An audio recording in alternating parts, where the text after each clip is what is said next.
Saya, dia bilang saya merasa terberkati, kan biasa testimoni kan habis dibaptis. Karena karena dia pindah masuk Katolik. Saya merasa terberkati. Terima kasih Bapak Steven sudah mengizinkan saya untuk beriman segala macam. Ya.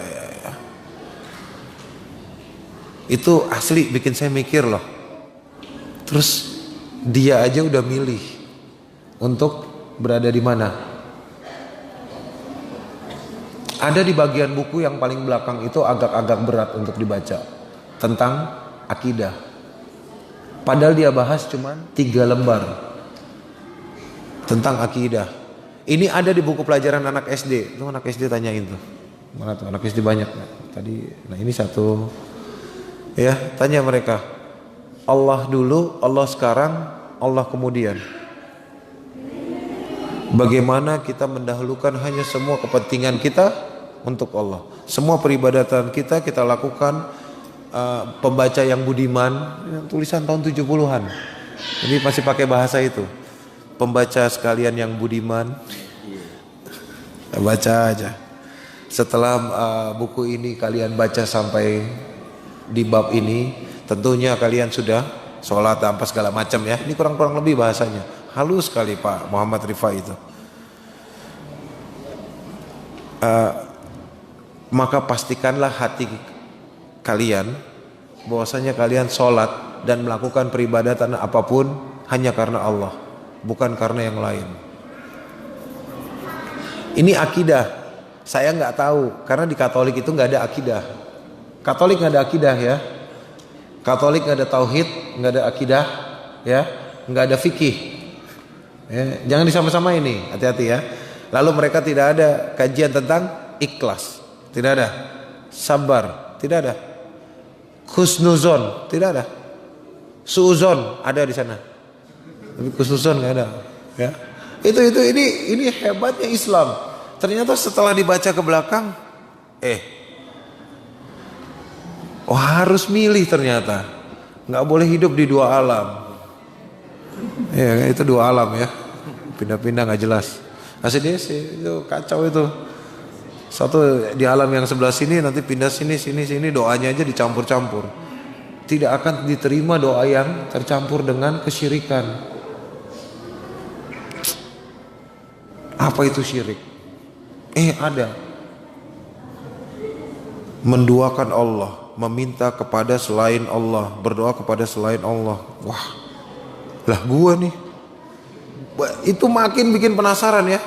Ini siapa saya? Akhirnya tanggal 4 saya form, saya pastikan saya akan resign. Saya bikin suratnya untuk tanggal 5, saya stempel pakai cincin saya bungkus, saya stempel pakai di kaki salib ya. Itu stempelnya ordo, stempel, kirim surat ke kardinal, kirim ke Vatikan. Saya ngundurin diri. Saya telah memilih keselamatan yang diberikan lebih dulu tuh pakai bahasa apa ya? Saya juga tukang pakai bahasa tinggi sih sebenarnya. Bahasa-bahasa pemerintahan zaman dulu yang lebih ultimate lah ya, lebih bagus. Saya bilang alasannya itu. Saya keluar, saya balikin semua atribut, saya tinggalin mobil semua, saya tinggalin. Saya pulang naik bajai ke Muara Karang, ke rumah orang tua, lewat Muara Karang. Belum nikah waktu itu kok? Gak ada nikah kan selibat. Oh iya. Nggak nikah sampai mati. Iya. Jadi pulang saya ngelewatin masjid. Nah itu masjid PLN nih. Yang udah pernah ke Muara Karang tahu. Masjid PLN, satu-satunya masjid di Muara Karang. Nggak ada lagi masjid yang lain di sana. Cuman itu tok. Satu komplek besar, cuman itu tok. Satu-satunya. Masjid. Mampir dulu sholat zuhur. Itu hari itu saya diusir. Itu diusir. Saya diusir. Karena imam masjid situ pernah saya murtadin. Habis saya murtadin 10 hari kemudian meninggal.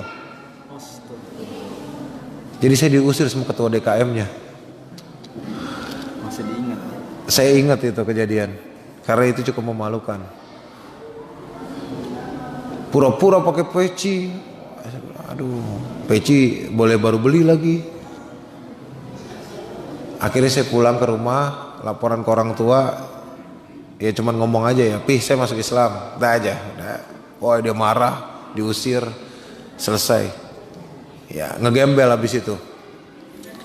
Pindah dari depan rumah orang ke depan rumah orang, pindah dari depan teras masjid ke teras masjid.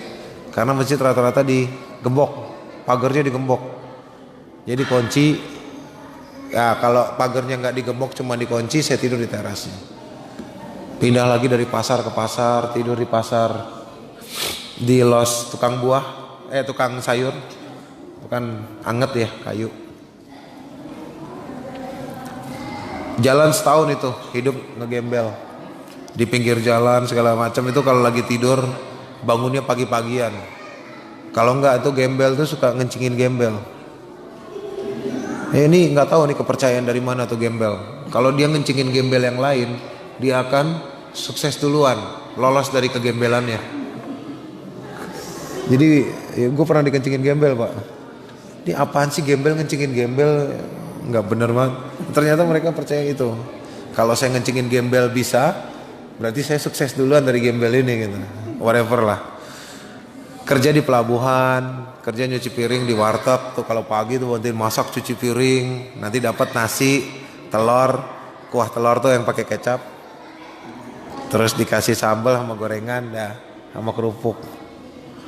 Bawa makan agak siang, nanti siang cuci piring di restoran Padang. Dapat nasi, telur dadar, perkedel satu, dikasih daun singkong sama kuah, kasih sambal hijau sama teh anget. Gajinya tuh? Iya, bayarannya tukang cuci piring, upah. Jadi pagi sama siang cuci piring, jam 2 siang baru ke pelabuhan TKBM, tenaga kerja bongkar muat pelabuhan.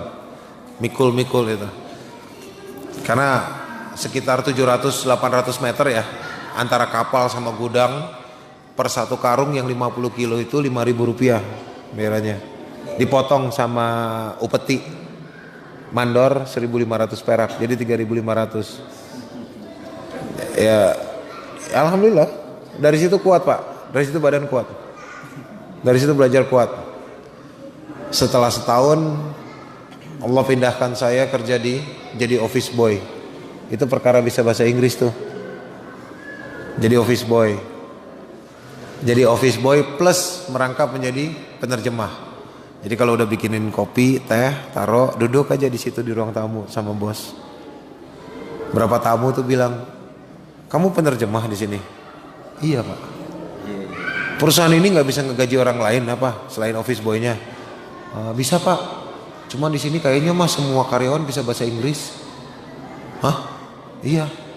Makanya kalau dapat tamu yang nggak bisa bahasa Inggris, siapa aja yang suruh duduk sini ngobrol."